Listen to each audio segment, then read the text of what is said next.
reference there, Shelley. Jeez. Okay.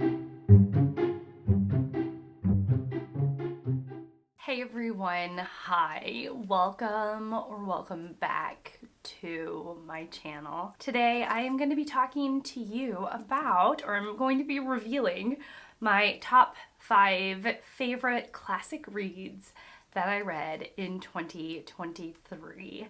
And boy, do we span the spectrum. I have ancient classics all the way up to more modern classics, definitely, and I just a little bit of everything in between. I have 5 for you, so not too hefty of a list. I'm so excited. This is one of my favorite. I love all this kind of wrap-up content and reflection on the year. You know, this is just emblematic of something I really enjoy doing and sharing with you all. So if you're new and you also just love reading like I do, or listening to someone enthusiastically talk about her reading, then I would gently encourage you to subscribe. And if you've been watching as an unsubscribed person, now's the time. It really does mean quite a bit to me and my channel to have you here. Without any further rambling on, let's go ahead and get into the meat of this video. Starting in at number 5, which is the bottom of the top. I've read about 24, 25 classics this year, so this is really the creme de la creme,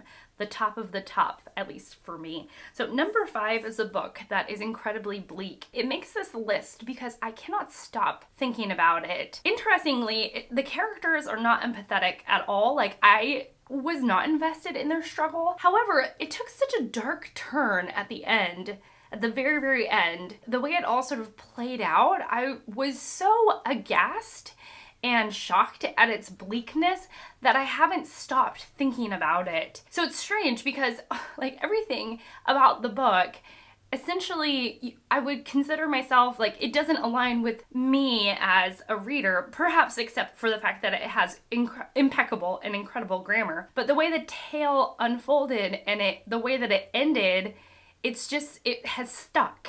And I read this several months ago and I'm still thinking about it, and I sort of like shudder when I think about it because it is bleak. It is bleak. And when people say they don't like the book, I'm like, I get it, because whew, it's a hard book to like. However, I am talking about Edith Wharton's Ethan Frome. Fantastic story of the character of Ethan Frome, and it's told in this sort of gossipy, small-towny way, in which the town in which Ethan Frome is living, there's an outsider in town, and the outsider has to stay overnight, and they're like, have you heard the story of Ethan Frome? We as readers get the story of Ethan Frome, and it's dark.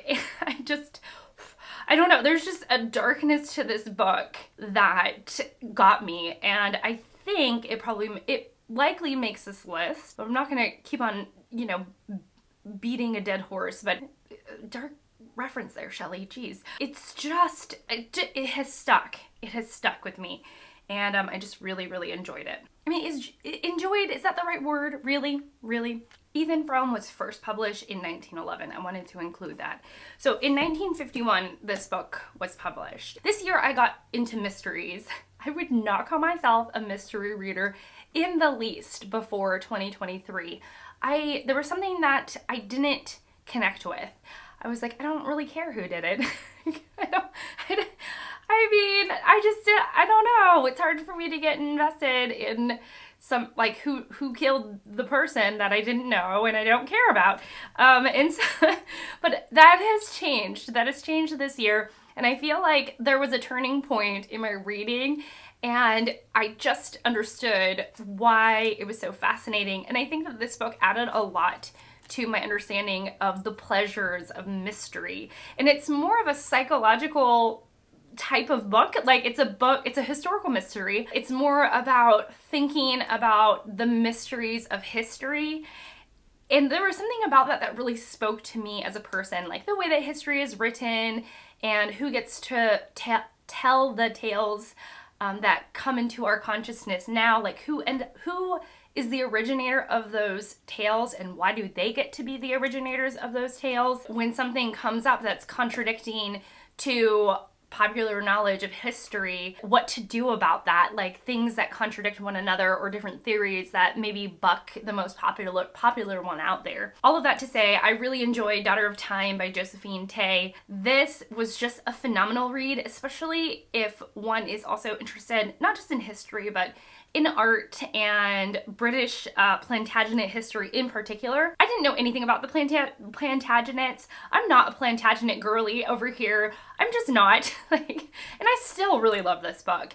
And it made me interested in the Plantagenets. So it just really speaks to somebody to be able to write something about a piece of history that I didn't know very much about.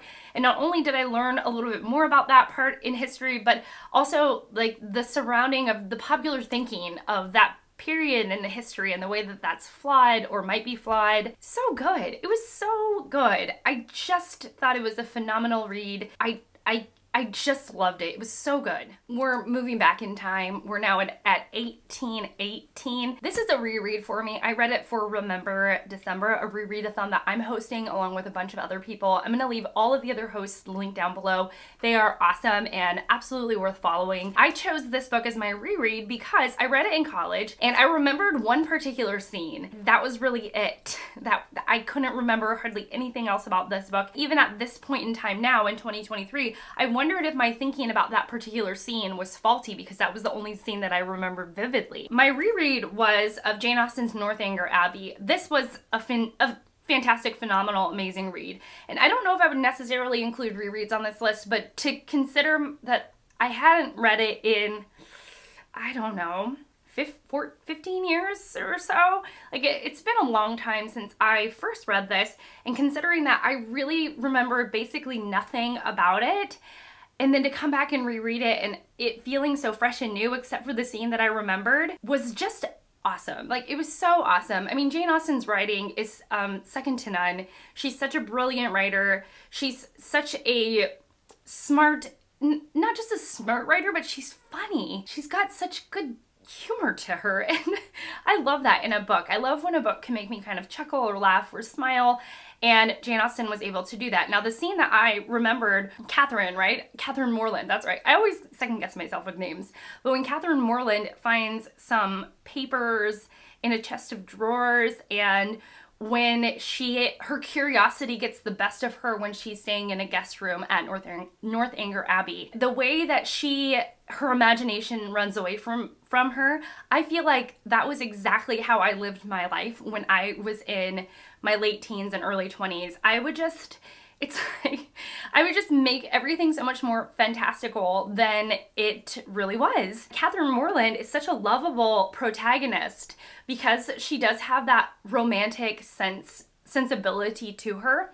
But also, I mean, not Catherine. Jane Austen is, I'm clearly very excited. Jane Austen is particularly making fun of Anne Radcliffe's The Tales of Udolpho. So there is this sense that our protagonist is almost like too romantic. She sees things through too rose-colored of glasses. It's just a little bit too rosy. But then I think what makes it even more enjoyable is that Jane Austen knows that her protagonist is like so in love with that gothic writing. Even like Anne Radcliffe's book comes up a bunch, and there is a deep sense that Austen is poking fun at gothic writing. And so what's so great is that the satire of this just adds another complex layer to this novel that helped me appreciate it ever so much. And so when I would have these moments where I'm like, oh, is Catherine Morland a little bit too, like, is she just too into being the protagonist of her own story? It's like, well, no, because in a lot of ways, the way that Jane Austen approached the topic, she was able to poke fun at it just enough to help everything kind of, at least in me, like relax, enjoy the story, knowing that it was kind of like me and Jane Austen, like sort of tee-hee-heeing over here about Catherine Morland's like ultra romanticized view of the world. And, you know, and then it also reminded me of a younger Shelley, and it was just great. It was great. The whole thing was great. I loved it. It was fantastic. I think it's probably a very underrated novel for Jane Austen. I just loved it. It was so great. Now we're going pretty far back, and it's like 496 BC. You know, like we're pretty far back there. And I chose this read because I cannot count it countless times it has entered my, like, permeated my consciousness, in which I am directly thinking about this work of fiction. It is so good.